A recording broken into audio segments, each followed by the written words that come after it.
Hi, my name is Steve Ludwig. I'm here with my colleague Bill Martin at Automation Fair. We're here today talking about smart systems. You know, digital transformation is a lot more than just a technology buy. It's really about improving overall business performance. Those business outcomes like improving efficiency, productivity, flexibility, and reducing safety and security risks are really what you're trying to achieve. And at the heart of that are smart systems.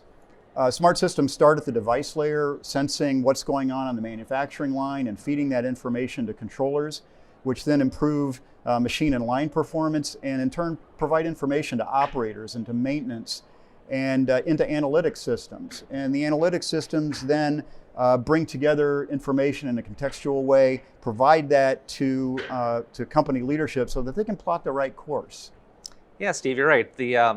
Really, the smart systems is really the heart of the digital transformation. And in fact, really, there's four areas. You know, we've got our smart devices, our smart controls, our human-machine interface, and then our analytics. So if we look at smart devices, I mean, they're really comprised of three different things.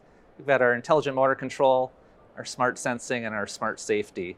You know, with the intelligent motor control, we can use that to not only reduce wiring to save on time to build a panel, but a lot of times these smart motor control devices have a lot of great useful information to make a process a little more efficient. So for example, if you're pumping out a tank of liquid and instead of using a separate sensor to determine if that tank is low, we could actually look at the power readings of a variable frequency drive or of an intelligent overload relay to determine if that tank is low or not.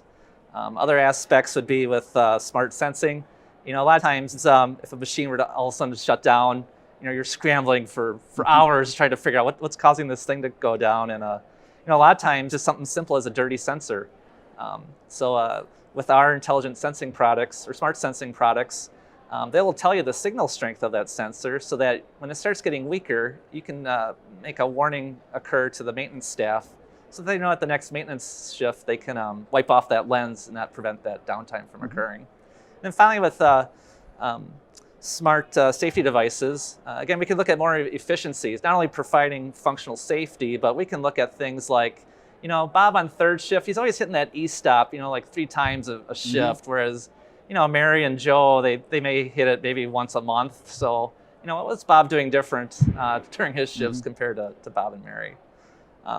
So once we have these smart devices, we can integrate them into our smart controls. For example, with our Logix controllers, these smart devices actually kind of show up as if they were like another Logix controller, where we have some meaningful address names. So for example, with the PowerFlex drives, you can see that total power or total power factor, those kind of things. They're also primarily integrated such that if you ever had to replace one of these devices, you can do it automatically with a technology called automatic device configuration, where you simply just remove the smart device, pop in the new one, hook it up, and then the controller actually automatically download all of its configuration data for that device, and the maintenance guy has to do nothing. He just simply walks away and that product is replaced. Then we have other things for helping out would be with the human-machine interface technologies. And so we have some technologies known as Faceplates, which are pre-engineered graphics. So these smart devices, they create all these numbers, but how do you really make useful information out of that? And that's really where these faceplates come in. So really in a matter of minutes, a system integrator can put together this nice visual representation of all this data from these smart devices. And now that all this information is in our smart controllers, we can actually do some advanced analytics with this. So using something simple as factory talk analytics for devices, where it's a computing appliance that will just automatically go out, sniff the network, and grab data automatically from all these intelligent components, to using something from our sister company, PTC, a product that they have called ThingWorks, where it can actually look at very different things and kind of compare them to each other to find out really interesting trends to make your manufacturing process a little more efficient. So it's kind of neat. You kind of build up with your Logix controllers. We can add these smart devices, add these faceplates, and do some analytics. And the nice part is you don't have to do it all at once. You can actually kind of evolve that system. You know, I think that's a key point, is it really is more evolution than revolution. It doesn't have to be one big buy and one big spend all now. It's not just that single technology buy that people look for. It's something that evolves over time.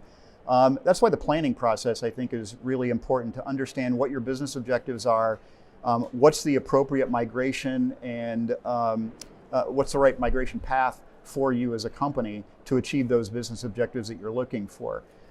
So if you're looking for more information on smart systems, you can click on the URL that's available to you or contact your local Allen Bradley distributor. Thanks.